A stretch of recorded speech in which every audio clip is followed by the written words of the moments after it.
So this can be one way of using the region proposal techniques along with CNNs. In CNNs, what we can just do is we can just use the localization network. We do not do any other changes here. We just have the classifier layer, and we also have the bounding box regressor. And using the region proposal techniques, we'll feed this as input to the model and we'll extract different regions. And these regions will give as input to the network. And for each of these boxes, the localization network will predict the type of object and also it will give the bounding box. So that's it, as simple as that. But there is one problem. That is, these CNNs, your localization CNN, will take inputs of fixed size, 227 by 227. So how do you counter this problem? You can just warp these images. Okay, so you can resize all the images to a fixed one, that is 227 by 227. So this is what they do in RCNN. They use selective search to extract around 2000 regions, and all these images, all these regions are cropped and warped into a fixed size of 227 by 227. This is the size that your AlexNet network expects. So now for all these images, you just do the localization. So that's it. The concept is as simple as that. And only difference is that here, since the bounding boxes are already given by the region proposal techniques, you don't even need to use the bounding box regressor. You just need to do the classification. That's it. And one additional change that they did was, instead of using the softmax as the classifier, they used SVM. So very broadly, these are the changes that RCNN did to do object detection. This is a very high level view of how RCNN works. There are other details. Let's look at them. This same image, I have put it in a very concise manner here.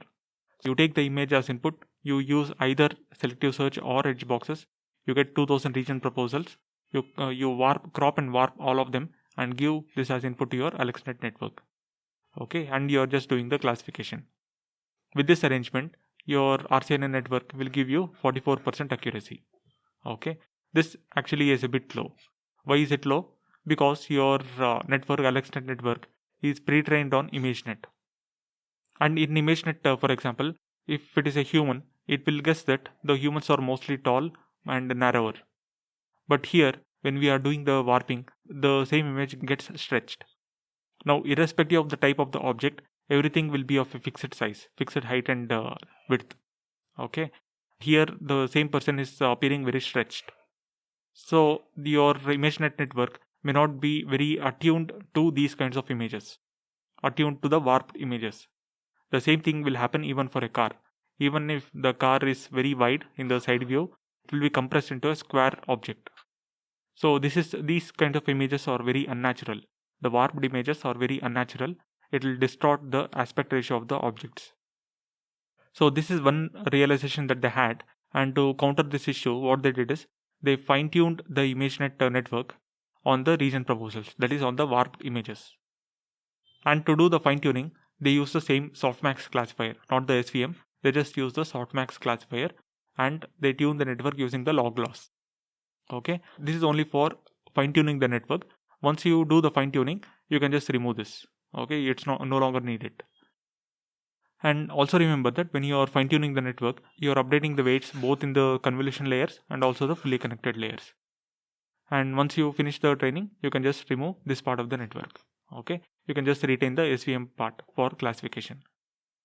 So initially you had an accuracy of 44%. After fine-tuning, the accuracy increased to 54%. That is, you got a 10% jump in the accuracy by fine-tuning the model on the warped images. I already told you that you don't need the bounding box regressor. But experimentally they found that by adding this regressor, they can increase the accuracy to 58%. Okay, they got another 4% jump in the accuracy. Since you only need to do some minor adjustments, you already have the approximate bounding boxes. Maybe you just need to tighten it a bit, okay, to the object boundaries. And that is the reason why you don't need the FC6 and FC7 layers. You can just use one layer of fully connected network and do the bounding box regression. So with this small network, you are able to get another 4% improvement in the accuracy. And what they also did was, instead of using the AlexNet network, they replaced this with the VGGNet. And with this, they were able to get 66% accuracy. That is, you got another 8% jump in the accuracy by using the VGGNet network. So these are all the changes that RCNN did, and this accuracy of 66% is the best performing model of RCNN. Using VGGNet pre-trained on ImageNet and then fine-tuning it on the warped images, adding the bounding box regressor. So with these changes, they were able to get accuracy of 66%.